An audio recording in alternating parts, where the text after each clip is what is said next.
বিসমিল্লাহির রহমানির রহিম।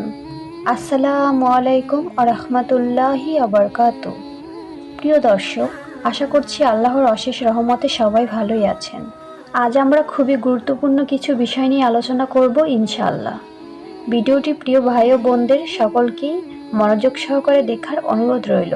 আশা করছি উপকৃত হবেন। স্ত্রী উপরে উঠে মিল করলে কি হয়? স্ত্রী উপরে উঠে মিল করলে কি সমস্যা হয়?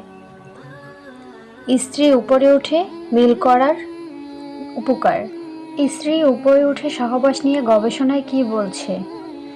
উপরে উঠে সহবাস এটা ইসলামে কি জায়েজ? এ বিষয় নিয়ে আজকে আলোচনা করব। স্ত্রী উপরে উঠে করলে কি হয়? আমরা অনেকেই এই বিষয়টা হয়তো জানি না, কিন্তু আমাদের সবারই জানা দরকার। স্ত্রী উপরে উঠে মিল করলে কি কি উপকার আছে আর কি কি ক্ষতি রয়েছে। আমাদের দেশে বেশিরভাগ মানুষ দেখা যায় স্ত্রীকে উপরে রেখে মিল করে থাকে। স্ত্রী উপরে উঠে মিল করলে বেশিরভাগ ক্ষতি হয়ে থাকে। আজকে আমরা ক্ষতি এবং উপকার দুইটাই জানব। আপনাদেরকে আগেই বলে দেই, স্ত্রী উপরে উঠে মিল করাটা বিভিন্ন ডাক্তার নিষেধ করেছেন, কারণ এর ফলে অনেক বড় সমস্যা হয়ে থাকে। প্রথম সমস্যা হচ্ছে আপনার স্ত্রী গর্ভবতী নাও হতে পারে। আমাদের দেশের অনেক মানুষ এই সমস্যায় পড়ে আছেন, তাদের বাচ্চা হয় না, আবার অনেকের বাচ্চা হয়, কোনো সমস্যা হয় না। স্ত্রী উপরে উঠে মিল করার উপকার। স্ত্রী উপরে উঠে মিল করলে তেমন কোনো উপকার নেই। স্ত্রী যদি উপরে উঠে মিল করে তাহলে স্বামী সেই মিলনে বেশি মজা পায়।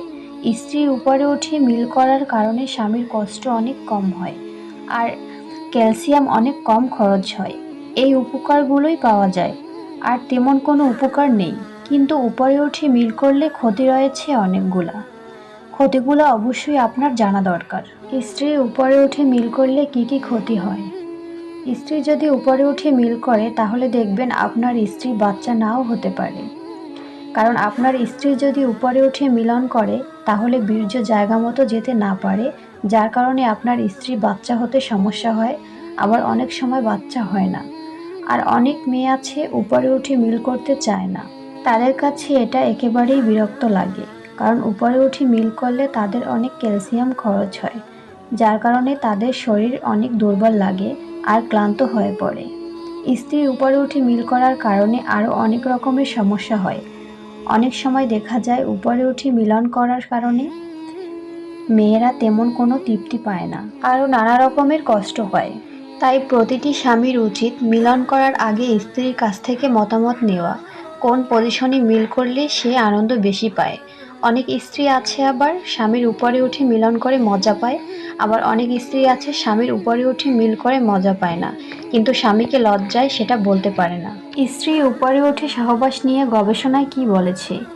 এক গবেষণায় দেখেছেন যাদের স্ত্রী উপরে উঠে মিল করে তাদের স্ত্রীর হরমোনের সমস্যা দেখা দেয়, আর যাদের স্ত্রী উপরে উঠে স্বামী মিল করে তাদের স্ত্রীর হরমোনের সমস্যা অনেক কম দেখা দেয়। আমি আপনাদের একটা কথাই বলতে চাই, আপনারা অল্প কিছু মজার জন্য আপনাদের স্ত্রীকে উপরে উঠে মিল করবেন না। অল্প কিছুক্ষণ মজার জন্য আপনার স্ত্রীর যদি বাচ্চা না হয় তখন আপনি কি করবেন? স্ত্রী উপরে উঠে সহবাস এটা কি ইসলামে জায়েজ? অনেকেই বলছেন স্ত্রী উপরে উঠে মিল এটা কি ইসলামে জায়েজ নাই? কোরআনে স্পষ্টভাবে লেখা আছে, তোমাদের স্ত্রী তোমাদের কাছে শস্যক্ষেত্র, তোমরা তাকে যেভাবে খুশি সেভাবে ব্যবহার করতে পারো। এখানে আমরা এটাই বুঝতে পারলাম আমাদের স্ত্রীর সাথে যেভাবে খুশি সেভাবে মিলন করতে পারবো, কোনো সমস্যা নেই।